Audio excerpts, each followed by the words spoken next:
काही कामानिमित्त मी आज कासला आलेलो. कासला बघू शकता तुम्ही, भरपूर असा पाऊस आहे आणि थोड्या थोड्या अंतरावर भरपूर धुकं आहे. पाऊस असा कंटिन्यू नाहीये इकडं, एक 15-20 मिनिटं पडतोय तुरळक तुरळक असा, आणि परत एक तासभर परत पडत नाही. आता पाऊस थांबलाय. साताऱ्यात खालच्या भागात अजिबात पाऊस पडत नाही, पण इकडे जसं जसं तुम्ही कासच्या वर येता तसं तसं तुम्हाला पाऊस जाणवतो. आता बघा तुम्ही समोर, इथं कुठंच धुकं दिसत नाहीये, पण थोडंसं अंतर पार केलं की परत धुकं सुरू होतंय. मग त्यावेळेस तुम्हाला गाडी चालवणं सुद्धा मुश्किल होऊन जातं.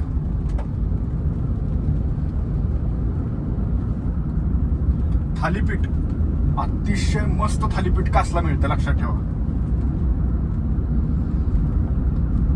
काहीतरी प्रति प्लेट 80 रुपये असा दर आहे, पण जागोजागी ना असे टेंट उभारलेत लोकांनी, इथल्या स्थानिक गावकऱ्यांनी, आणि तिथं थालीपीठ सुरू केले. थालीपीठ, कणीस.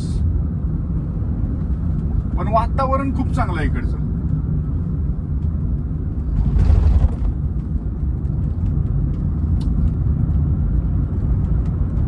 मी ज्यावेळेस आता व्हिडिओ बनवायला सुरुवात केली ना, त्याच्या आधी खरं तर मला भरपूर असं धुकं लागलं होतं त्या साईडला येताना. पण अजून फुलं एवढी काय प्रमाणात आली नाहीत. फक्त ते सोनकीची फुलं आली आहेत आणि व्हाईट कलरची अशी फुलं आली आहेत. अशी भरपूर प्रमाणात फुलं आलेली नाही आहेत. फुलं येण्याचा जो हंगाम असतो ना, तो सप्टेंबर महिन्याच्या आसपास असतो. पण तुम्हाला एक राईड करण्यासाठी एक आता मस्त क्लायमेट झालंय. तुम्ही एक फॅमिली राईड किंवा कपल राईड करू शकता तुम्ही, असं वातावरण आहे इथं. हा जो डोंगर दिसतोय ना इथला, हे पेटेश्वर मंदिर आहे. तिथं वर गुहा आहे आणि त्या गुहेत शिवलिंग आहे. ते सुद्धा बघण्यासारखं आहे, पेटेश्वर गुहा. सगळीकडे बघताय तुम्ही हिरवगार डोंगर आहेत नुसते. हे जे खाली धरण दिसतंय ना, ते परळीचं धरण आहे. सज्जनगडच्या पायथ्याशी जे धरण आहे ना, ते धरण आहे जे इथून दिसतं.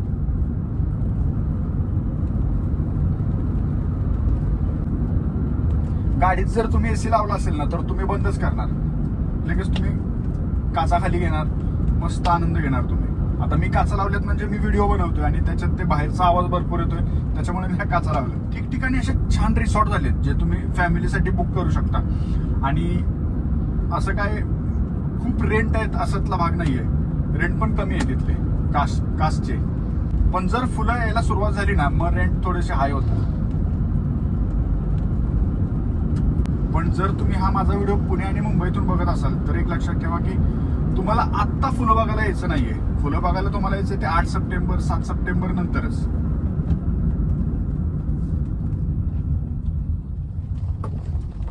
वातावरण खूप सही आहे इथलं.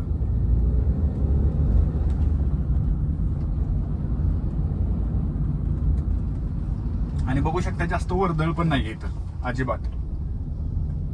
असं की ट्रॅफिक आहे वगैरे असं काहीच नाहीये.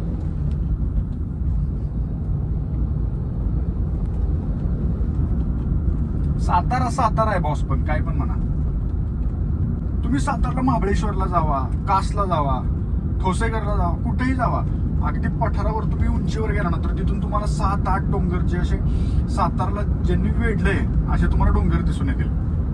सह्याद्रीचे डोंगर हे बघा तुम्ही, आता इथून तुम्हाला दिसत असेल.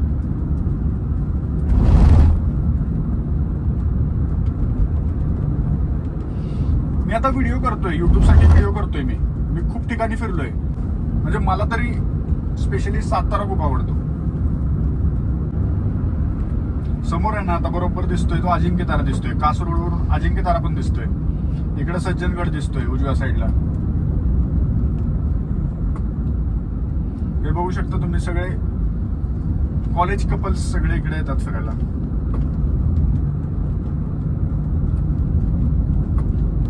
पहिलं कासला पूर्वी म्हणजे आमच्या वडिलांच्या काळात वगैरे असं भरपूर हॉटेल्स वगैरे नव्हती. पण जसं जसं पर्यटक इकडे यायला लागले, फुलांमुळे कास फेमस झालं, त्याच्यानंतर भरपूर रिसॉर्ट झाले. आता इथे बरेच आहेत रिसॉर्ट. इथे हेरिटेज वाडी आहे, श्रीलीला रिसॉर्ट आहे, कास रिसॉर्ट आहे. पण इथे जे रिसॉर्ट आहेत ना, त्यांचं तुम्ही ऑनलाईन बुकिंग पण करू शकता. जर तुम्ही लांबून येणार असेल तर ऑनलाईन बुकिंग करून तुम्ही ते बुक करू शकता. नाही बघा, हे श्रीलीला रिसॉर्ट.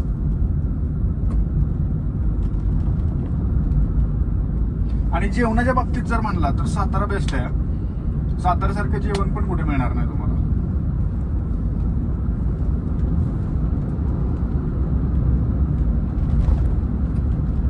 हे बघा काय सीन दिसतोय समोर, बघत असाल तुम्ही.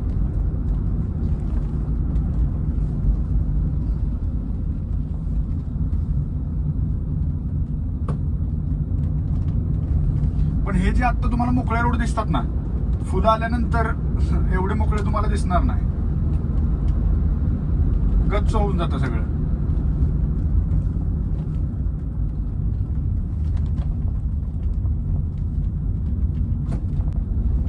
नेहमी मी कोणता ना कोणता ते ब्लॉग करून अपलोड करत असतो, ते तुम्ही बघत असता. पण आज मी कुठं भटकंती करायला निघालो नाही, तर एक राईड करतोय आणि तुम्हाला सांगतोय की नेमकं काय आहे काय नाही, साताऱ्यात काय बघण्यासारखं आहे. मला तर माहिती पण नव्हतं की आज मी एक असा ब्लॉग तयार करेन. आणि सातारकरांना असं भरपूर लांब जायची काही गरज नाही. घरात कंटाळा आला, काय वाटलं फॅमिलीला घेतलं. कासला मटण सुद्धा बनवतात लोक इथं येऊन. पूर्वी खूप चालायचं, बरेच फॅमिली घरून सगळं बनवून वगैरे इथे यायचे, कासचं पाणी घ्यायचे आणि त्याचं मटण खूप छान लागायचं. पण आता थोडीशी प्रथा बंद झाली आहे, तरी पण काही येत असतात लोक. आता हे जे तुम्ही पठार बघताय ना, हे संध्याकाळी फुल एकदम गच्च होऊन जातं. लोक फॅमिली सोबत येतात, चटई वगैरे आणतात, भेळ वगैरे बनवतात, इथं बसून खातात, मस्त वारा असतं. हे जे खोल दरी तुम्हाला दिसतात ना, इथून खूप मस्त असा सीन दिसतो. पलीकडं सज्जनगड आणि खूप अशी खोल दरी. आणि इकडं बिबट्या भरपूर प्रमाणात आहेत, भरपूर प्रमाणात बिबट्या दिसून येतात इकडे. आणि याच रोडला आहे ना येवतेश्वरचं मंदिर आहे. येवतेश्वर मंदिर खूप जुनं असं मंदिर आहे, खूप पूर्वीचा इतिहास आहे त्याला. ते पण तुम्हाला बघता येतं येवतेश्वर मंदिर.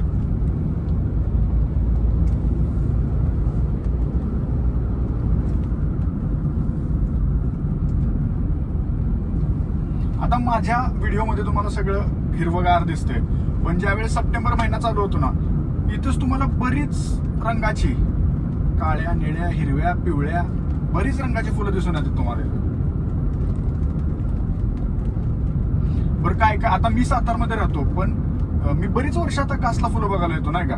पण काही फुलांचे तर अजूनही मला नाव माहित नाहीत. चला, कासला कामानिमित्त आलो, पण त्याच्यामुळे एक व्लॉग तरी झाला, तुमच्याशी बोलता तरी आलं मला. नाहीतर नेहमीच मी तुम्हाला म्हणत असतो, स्वागत आहे तुमचं माझ्या एका नवीन ब्लॉगमध्ये. आणि आज मी एक्सप्लोर करायला आलोय अमुक अमुक ठिकाण, तमुक तमुक ठिकाण. पण आज मी काही एक्सप्लोर करायला आलो नव्हतो. एक काम होतं माझं कासला, त्याच्यासाठी आलो होतो. तुम्हाला पण अशी राईड करायची असेल ना, तर तुम्ही आता या दिवसात इकडे आलं पाहिजे. तुम्ही जोडीने या, फॅमिली सोबत या, पण या. हे पण बघा हॉटेल लक्ष्मी, हे पण मी खूप वर्षापासून बघतोय.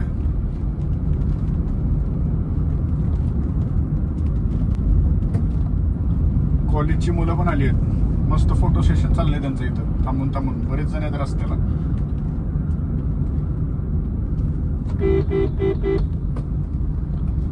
तर चला मित्रांनो, व्हिडिओचा शेवट करायची वेळ आलेली आहे. खूप छान वाटलं तुमच्याशी बोलत बोलत. आता मी सातारा शहरात येऊन पोहोचलोय. पहिलं कसं व्हायचं की जर कोण असा एकटा गाडीने चालला ना, तसं बोलायला सोबत कोण नसायचं. पण आता ज्याचं युट्यूब चॅनल आहे त्याचे सबस्क्रायबर त्याचे सोबती, जसं माझं झालं. तुमच्याशी बोलता बोलता मी निघालोय.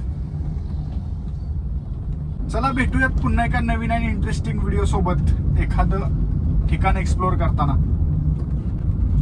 तोपर्यंत चॅनलवर नवीन असाल तर चॅनल सबस्क्राईब करा. जय महाराष्ट्र.